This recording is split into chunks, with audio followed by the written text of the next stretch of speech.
bonjour à tous, on se retrouve sur le plateau de Virtuality TV au salon Virtuality 2018, le plateau de l'ADN où on reçoit les gens qui font l'innovation dans la réalité virtuelle, la réalité mixte et la réalité augmentée.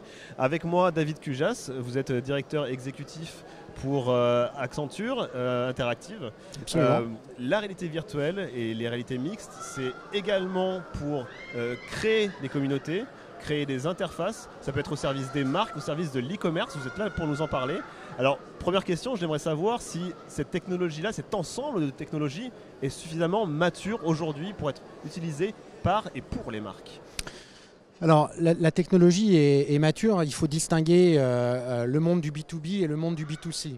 Dans le monde du B2B, elle est mature déjà depuis quelques années, ça ne veut pas dire qu'elle ne s'améliore pas au quotidien, mais on a déjà de nombreux exemples d'entreprises, et notamment dans le monde de l'industrie, qui utilisent ces technos de la réalité étendue. Dans le monde du B2C, on est un petit peu plus balbutiant, et ce à deux titres.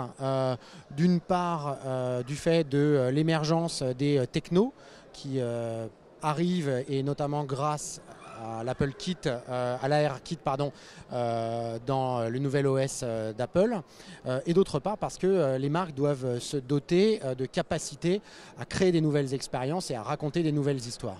Et les marques ont compris cet intérêt-là, qu'elles pouvaient justement créer des communautés, créer des expériences, créer des rendez-vous avec leurs clients, avec tout un tas de prospects finalement.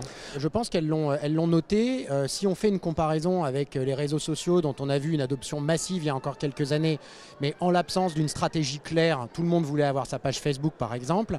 Aujourd'hui, on voit que ces deux barrières créent une demande de maturité un petit peu plus forte de la part des annonceurs.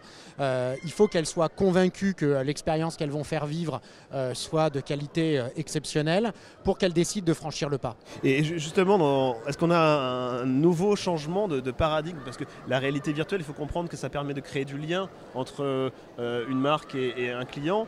Est-ce qu'on arrive à une notion de conseil entre une marque et une personne? Est-ce qu'on est dans quelque chose qui rapproche finalement le client, le consommateur? Ouais, alors ça c'est effectivement une question très intéressante. La réalité étendue, elle permet de modifier complètement le paradigme du support ou le paradigme du commerce.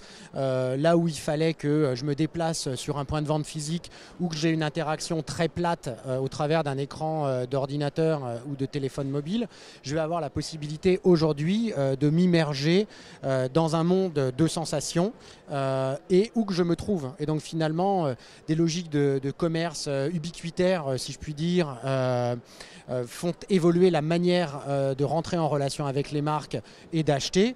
Et de la même manière, la capacité d'accéder à des nouvelles manières au support ou au self-care d'une entreprise sont offertes grâce à ces réalités étendues. Et là encore, à des heures étendues, 24/7, et avec une capacité presque tactile de pouvoir être renseigné bien au-delà de ce que peut apporter un chatbot par exemple. Tout en gardant l'importance, l'impérieuse importance, j'ai envie de dire, de l'UX, de rester vraiment proche des usages, mais aussi proche d'une utilisation, une utilisabilité la meilleure qui soit. Absolument. On le voit en fait, la réalité étendue, à l'instar des autres projets, passe par une première phase bien souvent de prototypage avant industrialisation. Et ce prototypage, il a pour objectif de valider trois aspects. Le premier aspect, c'est celui de la désirabilité. Est-ce que le produit trouve son client? Est-ce que le client le trouve désirable?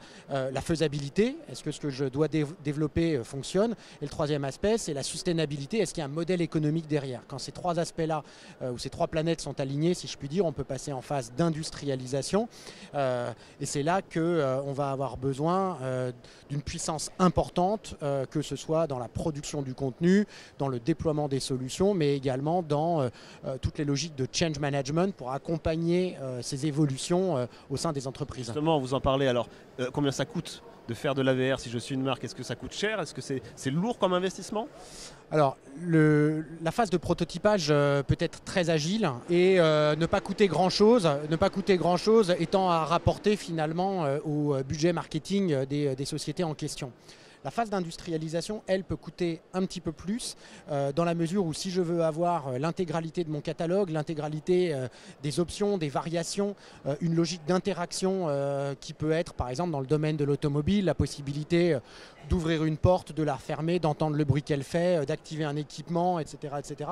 Là, naturellement, on n'est pas sur les mêmes logiques ou d'enveloppe budgétaire.